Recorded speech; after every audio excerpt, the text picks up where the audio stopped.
નમસ્કાર મિત્રો, હું લઈને આવ્યો છું પીએસઆઈ અને કોન્સ્ટેબલ માટે મહત્વના પ્રશ્નોની સિરીઝ, જેમાં આપણે ટોપિક વાઇઝ મહત્વના પ્રશ્નો વિશે ચર્ચા કરીશું. આજનો ટોપિક છે ગુજરાત પોલિટી. તો કોઈ પણ જાતનો ટાઈમ વેસ્ટ કર્યા વિના ચાલો શરૂ કરીએ પીએસઆઈ અને કોન્સ્ટેબલ માટે મહત્વના પ્રશ્નોની ચર્ચા. પહેલો પ્રશ્ન, ભારતીય બંધારણ કઈ તારીખે અમલમાં આવ્યું? જવાબ છે 26 જાન્યુઆરી 1950. બીજો પ્રશ્ન, ભારતીય બંધારણની પ્રસ્તાવનામાં ભારતને કયા પ્રકારનું રાજ્ય જાહેર કરવામાં આવ્યું છે? સાર્વભૌમ, સમાજવાદી, ધર્મનિરપેક્ષ, લોકશાહી ગણરાજ્ય. ત્રીજો પ્રશ્ન, ભારતીય બંધારણના પિતા કોને કહેવામાં આવે છે? જવાબ છે ડૉક્ટર બી.આર. આંબેડકર. મૂળભૂત અધિકારો કયા ભાગમાં આપવામાં આવ્યા છે?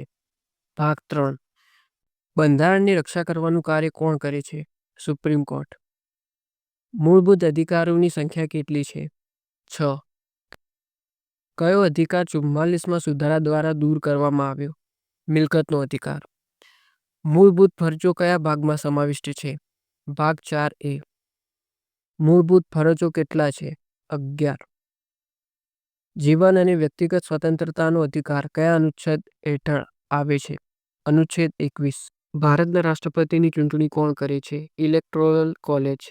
રાષ્ટ્રપતિનો કાર્યકાળ કેટલો હોય છે? 5 વર્ષ. વડાપ્રધાનની નિમણૂક કોણ કરે છે? રાષ્ટ્રપતિ. સુપ્રીમ કોર્ટના મુખ્ય ન્યાયાધીશની નિમણૂક કોણ કરે છે? રાષ્ટ્રપતિ. ભારતનું સર્વોચ્ચ ન્યાયાલય કયું છે? Supreme court. ભારતના સંસદના કેટલા ગૃહ છે? 2. લોકસભાનો મહત્તમ કાર્યકાળ કેટલો છે? 5 વર્ષ. રાજ્યપાલની નિમણૂક કોણ કરે છે? રાષ્ટ્રપતિ. રાજ્યના મુખ્યમંત્રીની નિમણૂક કોણ કરે છે? રાજ્યપાલ. વિધાનસભાના સભ્યોની ન્યૂનતમ વય કેટલી છે?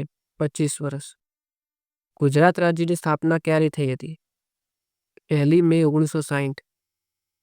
ગુજરાત વિધાનસભાનો કાર્યકાળ કેટલો છે? 5 વર્ષ. પંચાયતી રાજ પ્રણાલી કેટલા સ્તરની છે? 3 સ્તર. ગ્રામ પંચાયતનો વડો કોણ હોય છે? સરપંચ. ગુજરાતના પ્રથમ મુખ્યમંત્રી કોણ હતા? જીવરાજ મહેતા.